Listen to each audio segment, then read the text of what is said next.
এই হলো গাজীপুর সিটির, আসলে বলতে গেলে গাজীপুরের প্রাণকেন্দ্র।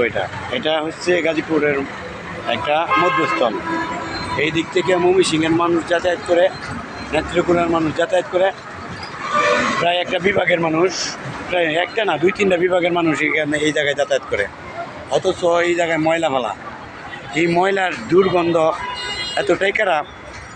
এই লক্ষ মানুষের যাতায়াত প্রত্যেক দিন, আর এই লক্ষ মানুষ কিন্তু আক্রান্ত হয় এই ময়লার কারণে। কোথায় গাজীপুরের সিটি কর্পোরেশনের যে লোকগুলো আছে তাদের চোখে পড়ে না, এবং স্বাস্থ্য ব্যবস্থা যারা আছে তাদের চোখেও পড়ে না, ভদ্র ব্যবস্থা যারা আছে তাদের চোখেও পড়ে না। এই জায়গাতে প্রত্যেক দিন লক্ষ লক্ষ মানুষের যাতায়াত, অথচ রাস্তার এই পাশে আর ওই পাশে দুই পাশ দিয়ে কিন্তু গাড়ি যাতায়াত করে।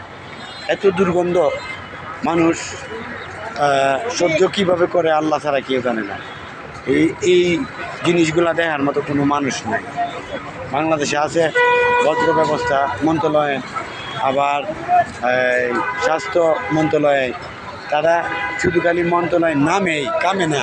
যদি কামে থাকতো তাহলে এই যে প্রকাশ্যে এত অস্বাস্থ্যকর একটা জিনিস ব্যবস্থা রাখছে। দেখেন এই যে এদিক দিয়ে প্রত্যেক দিন কত গাড়ি যাতায়াত করে, দেখছেন? তাহলে কত মানুষ আসে, এই মানুষের আর অবস্থা কী হইব এটা বলেন তো, আপনারা কমেন্টে বলবেন। একটু কমেন্ট করেন, শেয়ার করেন, যা